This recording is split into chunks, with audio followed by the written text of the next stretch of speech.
Hey everyone, welcome back. It's January 2026, and if you still have most of your emergency fund or short term savings sitting in a traditional savings account at your big bank, you're likely losing money every single day, even if the balance looks the same or slightly higher. The national average savings account rate right now is around 0.39 to 0.61% APY, according to the latest FDIC and Bankrate data from January 2026. That means if you have $10,000 sitting there, you're earning maybe $30 to $60 in interest over the whole year before taxes. Meanwhile, inflation for December 2025 came in at 2.7% year over year, unchanged from November. That's the official CPI number from the Bureau of Labor Statistics released in January.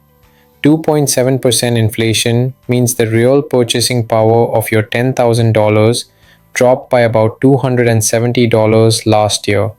After earning $30 to $60 in interest, you're still down $200 or more in actual buying power.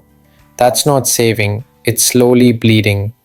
Traditional savings accounts, the ones at Chase, Bank of America, Wells Fargo, or your local brick and mortar bank, are failing in 2026 for three big reasons. First, their interest rates are stuck near zero, while everything else costs more. Second, inflation is still running well above those rates, quietly eroding your money even if you never touch it. Third, better options exist right now that pay 4 to 5% or more with the same safety and almost the same access. Let's break this down step by step so you can see exactly why sticking with a traditional account is one of the most common and costly money mistakes people make this year. First, the rate gap is massive. The national average is 0.39% from FDIC data as of late January 2026. Bankrate survey of institutions puts it at 0.61% around the same time. That's what most big banks pay on standard savings accounts. Compare that to high yield savings accounts from online banks. Right now, in early 2026, top rates are still 4 to 5% APY. Varo Bank and Adelphi are offering 5.00%. Newtek Bank is at 4.35%. Axos, Open Bank, Vio Bank, and others are in the 4.00 to 4.31% range. That's 10 to 12 times more than the average traditional account. On $10,000, a traditional account earns $39 a year at 0.39%. A high yield account at 5% earns $500.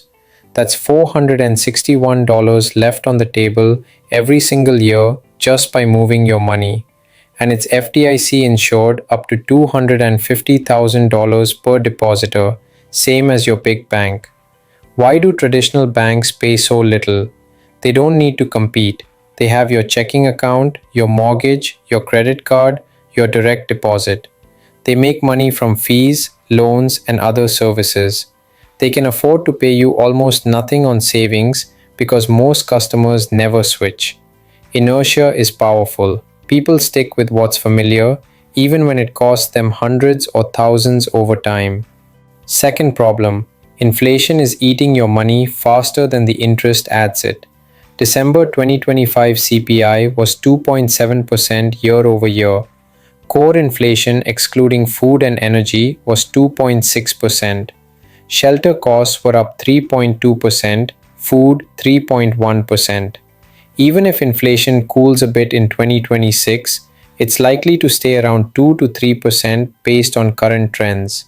Your traditional savings rate of 0.4 to 0.6% is losing 1.8 to 2.3% in real value annually after inflation. That's a silent tax on your cash. Over 10 years, $10,000 at 0.4% APY grows to about $10,400 nominal. But at 2.7% average inflation, you need about $13,000 in 10 years to buy the same stuff. You're actually $2,500 poorer in real terms. High yield accounts at 4 to 5% at least keep pace or slightly beat inflation, preserving your purchasing power. Third, opportunity cost is huge. Money in a traditional savings account isn't just safe, it's idle. In 2026, with markets still offering long term growth potential around 7 to 10% historically for stocks, or even short term treasury bills and money market funds paying 3 to 4%, parking cash at 0.4% means missing out on thousands in potential earnings. Even if you need liquidity for emergencies, you can keep 3 to 6 months in a high yield savings account and invest the rest in low risk options like short term bond ETFs or CDs without much added risk. So, why do people still use traditional accounts? Convenience, trust in big. Fear of change, not knowing better, or thinking all banks are basically the same. But the data shows they are not.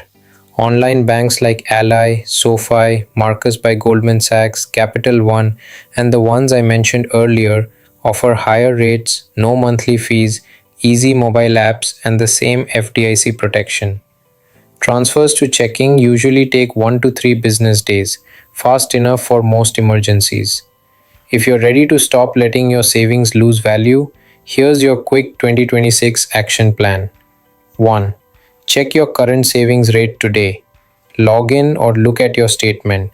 If it's under 1%, you're in the failing zone. 2. Compare top high yield options. Look at Varo or Adelphi for 5%, Newtek for 4.35%, or OpenBank for 4.2%. All FDIC insured, no minimums or low minimums on most. 3. Move your emergency fund or cash buffer. Keep 3 to 6 months expenses in a high yield account. The rest can go to taxable brokerage for growth if it's longer term. 4. Automate it. Set up recurring transfers or direct deposit splits so new savings go straight to the high yield spot.